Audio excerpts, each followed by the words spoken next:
One summer day, a mother is driving her son Zach to school, unaware that a car with a young woman behind the wheel is following them. At school, Zach tells his friend that he plans to go to the movies with one of his classmates, which prompts laughter from the teenager. God, you are so pussy-whipped. You, Chris, I'm not whipped. Well, just because I'm not a Neanderthal like you. Just because I can actually be friends with a girl. You just hate girls. You probably still run up to them with dead frogs. Oh, hate girls? No. I don't hate girls. I love girls. I just don't like them when they're standing up. Failing to reach any agreement, the boys head off to their karate training, where Zach is one of the best students. After class, he meets up with his girlfriend and tells her about the conversation with his classmate. Well, people say I'm not the boss of the relationship. Like I'm not manly enough, I don't know. That means that you're a sensitive kid and you treat women with respect and as equals. And to me, that's a real man. Somewhat calmed down, Zach joins a game of soccer, where he also isn't among the last picks. The boy has no idea that someone sitting in a large vehicle is watching his every move. He ends the day in the company of friends. The boys are playing cards while Emily reads a book off to the side. College. College ain't all that's cracked up to be, you know. But lots of people become successful without a college diploma. Just look at that computer guy. The Microsoft guy. Dropped out of Harvard, made billions. Think about it. After the game, the boys leave, leaving Zach and Emily alone. But the couple isn't ready to cross the line of chastity yet, so the boy heads home, going for a run along the road. Suddenly, a car catches up with him. A woman gets out, knocks him out, shoves him into the vehicle, and handcuffs him to a support. Lady, this is some kind of mistake. You must have me mixed up with somebody else. Not if your name is Zachary Allen Butterfield. And don't call me lady. My name's April. I don't get it. Did I do something wrong? Just shut up. I'm not gonna hurt you. Several hours pass. Zach's parents begin to worry about their son. They assume he might have stayed over at a friend's place, but decide not to raise the alarm just yet. Meanwhile, he is driven to a secluded house in the woods early in the morning. Please tell me what this is about. If it's money, my dad's just a professor at college. He's not rich or anything. I don't want your dad's money. The woman leads the guy into her house, showing him the kitchen, the library, the living room, her bathroom, and bedroom. Then she escorts Zach to a distant room. For now, you have to stay in bed. Be good, and you'll be free to roam around the house. Wouldn't want you wandering off by yourself. These woods are kind of isolated. People die in them all the time.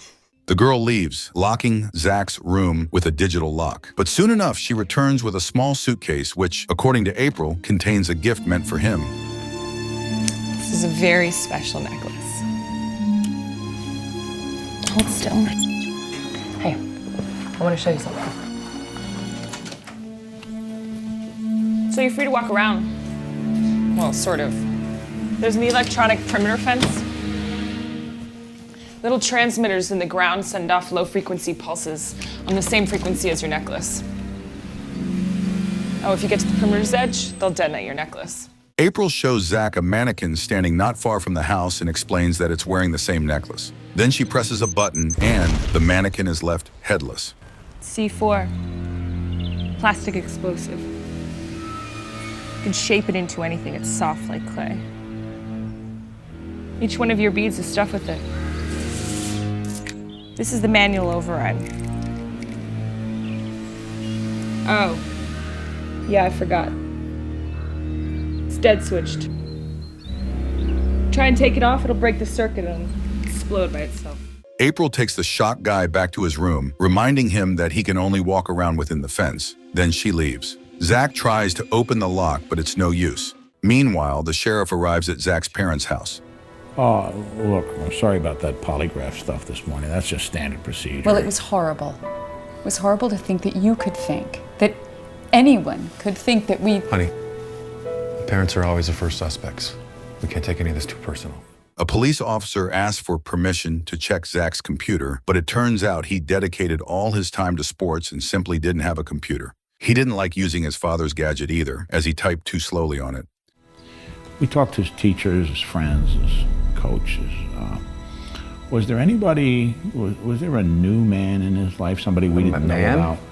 Well, yeah, like a casual acquaintance, a truck driver, a karate buddy. something like No, that. he's a star athlete. He's always training or playing. He's busy. He's popular. There are a lot of girls buzzing around. He has a lot of friends. The father assures the sheriff that Zach was a typical teenager who didn't use any illegal substances. He might have tried something once with friends his age, but nothing more than that. The boy was a health enthusiast, though the parents can't guarantee they know every second of his life. Anyway, the last time you saw him, he was out running on Reynolds Road, you said? Well, we've been up and down that road, and we covered every inch of it. There were no signs of violence. Master Kwan, his karate instructor, told me that he was a ferocious competitor. Top of his class. Right, so it's not like anybody could take him by force without a fight on their hands, right? That's right. Well, there's no evidence of that. That night, April once again dreams of nightmares from her military past. She remembers Zach's phone, grabs a rifle, and shoots the gadget in front of the house. Then she informs the boy about what she did. Zach goes to take a shower, recalling April's story about the plastic explosive used to make his necklace. Then he finds new clothes that were bought for him. How did you know all my sizes? I know a lot about you, Zach. I've had my eye on you for some time now.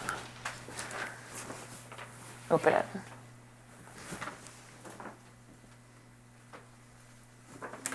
It's part of an Indian's costume for when we play cowboys and Indians. April then changes clothes and suggests Zach go lie down for a nap, but Zach harshly refuses her. Furious, April storms off, leaving Zach in doubt about her mental stability. The next morning, she forces the boy to clean the bathroom until it shines, while she takes care of household chores in the kitchen. Zach finishes the task fairly quickly. It's done. Gleaming? Like a beacon to passing aircraft. April seems to like his obedience and invites him to sit closer to her. But when she sees the boy's displeased face, she yells at him, believing that he despises her company. She drives him back to the room and hits Zach, revealing surprisingly good combat skills. The next morning, April notices that Zach doesn't look so good. Zach? What's wrong? Are you sick? Did something break?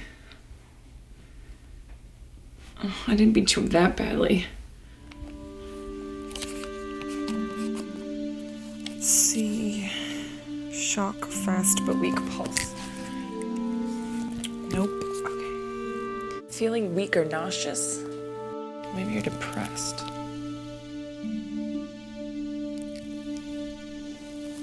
You better listen, and you better listen good. I am the boss around here. You better damn well answer me when I'm talking to you. Let it slide this time. Don't expect me to be so lenient in the future if you don't shape up. Later, the woman enters his room, holding a candle and singing church hymns, which scares Zach quite a bit. Meanwhile, FBI agents arrive at his parents' house, introduced by the sheriff. The problem is the police have no leads whatsoever as to where the boy could be. Stranger abductions don't usually occur with kids this old. And you guys are good people.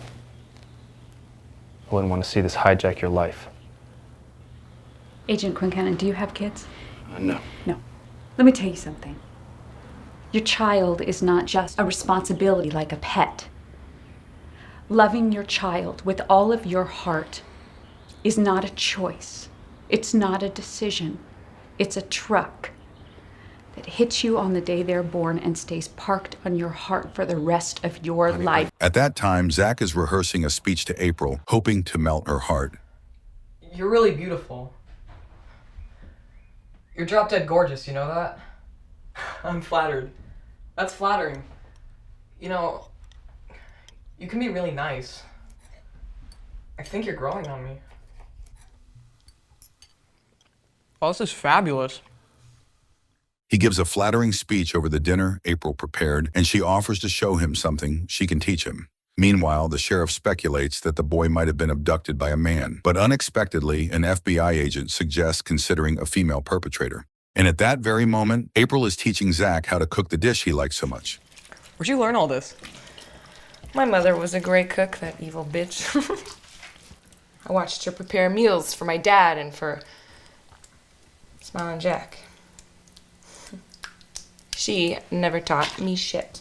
After dinner, Zach heads off to take a shower, while April gathers his laundry to put it in the wash. In the evening, she escorts him to a study, explaining that it used to be her father's favorite room. He would usually lock himself in here to escape her mother's tyranny.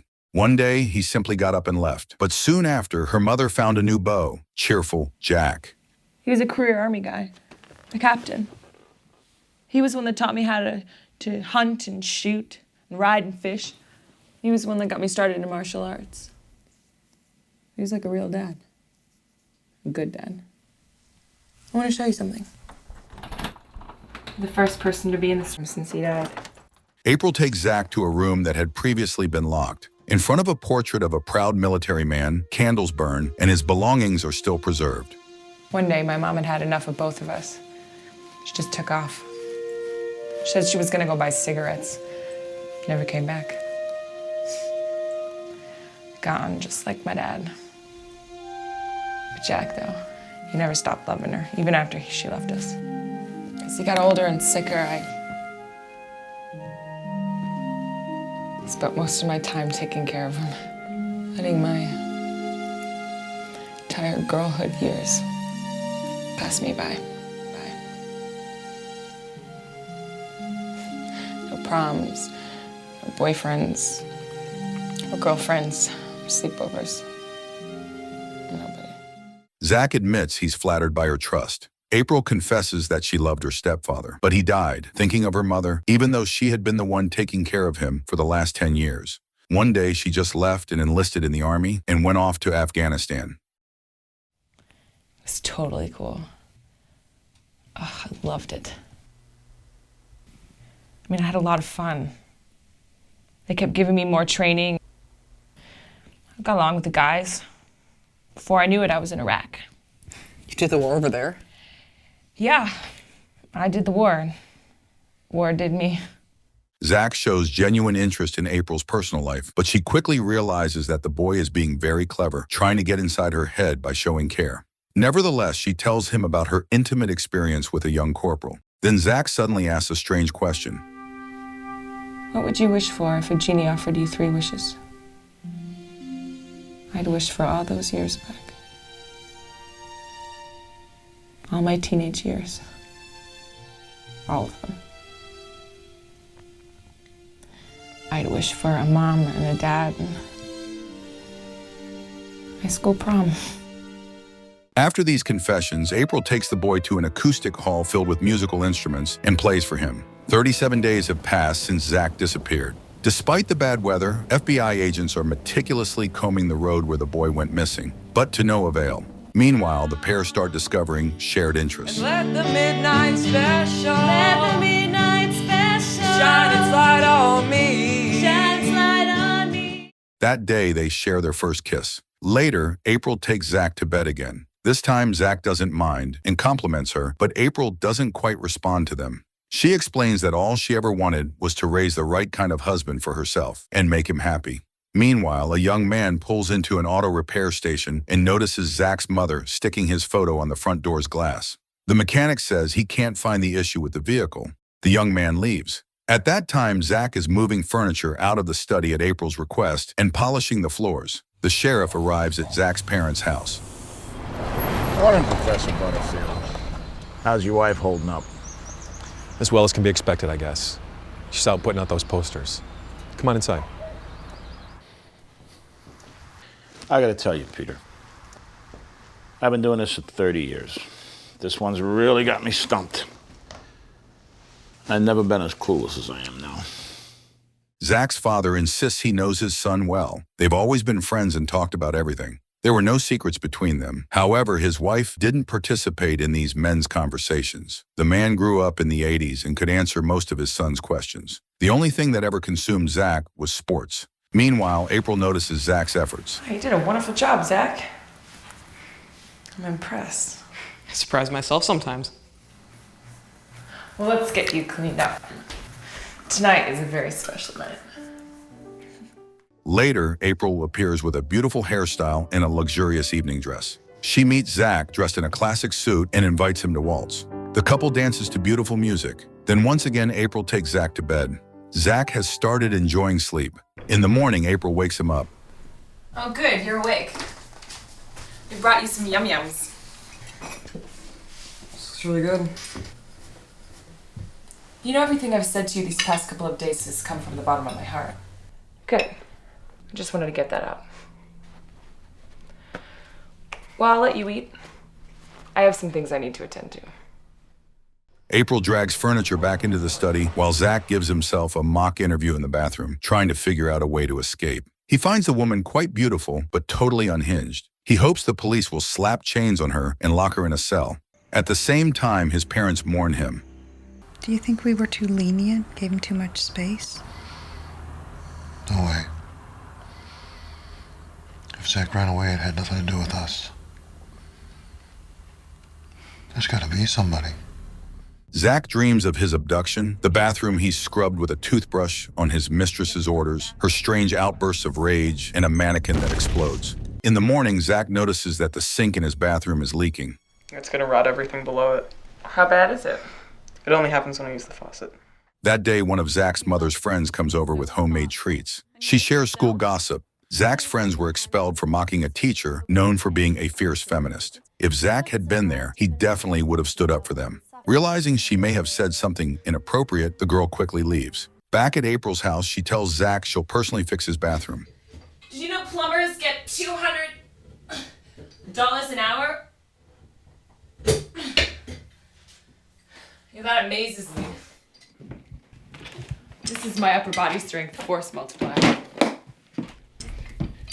And this gave me the leverage to remove and install every kind of pipe in this house. Having the right tool is everything. You know, whoever said never send a woman to do a man's job never met me. April notices Zach is in a bad mood and lashes out, accusing him of not appreciating what she does for him. She advises him to rethink his views on the role of women. Then she goes to cook dinner, leaving a toolbox on the table. Something Zach immediately notices, but tries not to show. Never had a steak like this in your whole life. And these are my very special garlic basil mashed potatoes. Well? What? How is it? Good. You wanna try a new song? What, after lunch? Yeah, that's what I meant. However, after dinner, a young man suddenly shows up at their house, the same one who recently tried to fix his car at the garage. April doesn't let Zach answer the door and steps outside herself. Sorry to bother you. My car broke down. Ran out of gas way down the road. My phone won't work. I got no signal. Do you have a phone that I could use? I know you're a woman and I'm some random guy. Street, 5 miles, you can hitch. Let me ask you something. Is that your kid brother?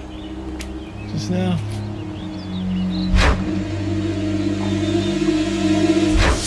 Alright, I'll be okay, never mind.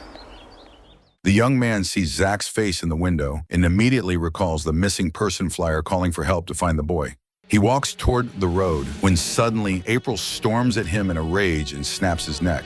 Zach, watching from the window, is horrified. April runs back inside and blames him for what happened. Really f***ed up on this one. What'd I do? We'll talk about it later. Now I have to go for a ride and do some heavy lifting. This is so you can think about what you just did and what just happened because of it. The woman takes Zach to his room, then grabs a bicycle. Sometime later, she returns, driving the dead man's car. She shoves the body into the trunk and drives off somewhere. Meanwhile, Zach discovers that his door isn't locked due to a sock stuck underneath it. He runs to the kitchen and manages to steal a wrench from a drawer just before April returns. In the morning, she tells the boy that the army taught her how to kill people easily. After all, she spent a lot of money learning to do just that. Soldiers are rewarded with medals, glory, and pats on the back for killing. It's something you get used to. I served with a lot of men who loved every second of it. That's just bullshit shrinks think of so they don't have to deal with the essential nature of mankind. And what's the essential nature of mankind? They are killers. They're the most successful predators in the history of life on this planet. You can't figure out why I have trouble sleeping at night. Suddenly, April says she saw him steal the wrench and that he revealed himself to that boy on purpose. She thought they were a team. They laughed, they loved, they sang together. It had been beautiful. But but something broke. Nothing went wrong. You're just suspecting that. We're good. April, what can I do to make you feel better about it? Sit back down! Seeing the fear on Zach's face, April shows him her pendant. Inside it is the detonator button for his necklace. She reminds him that his life is entirely in her hands. There are 100 ways to kill a person, but not all of them bring pleasure. Do you want to live? Yes. Good. Just keep me happy. Well, I've had just about enough excitement for one night. Later, April comes into Zach's room to make peace after the fight. She asks him not to upset her again because he's the first person in her life who's ever made her feel truly happy. Zach promises her a surprise. He puts on a Native American costume, arms himself with the wrench, and when she least expects it, he strikes her on the head. She quickly regains consciousness and attacks him. After a struggle, she collapses, exhausted, ripping the necklace from his neck, but it doesn't explode. April confesses that she would never have harmed him. Realizing that April is dead, Zach finds her phone and calls the police. Hello? Yeah, my name is Zach Butterfield. I'm 15. You guys are looking for me. Yeah. Yes, but I don't know where I am. You can trace it? Yeah, it's a cell phone. Okay, I won't hang up. Yeah, I'll wait right here. Zach walks outside and sees police cars pulling up to the house. After the investigation, authorities ruled the death of 34-year-old April McKinney as a justifiable homicide committed in self-defense. Zach Butterfield was not charged. Later, he married Emily, and they had 2 children, a boy and a girl. Zach never speaks about what happened during those days, but sometimes he wakes up hearing April singing a song.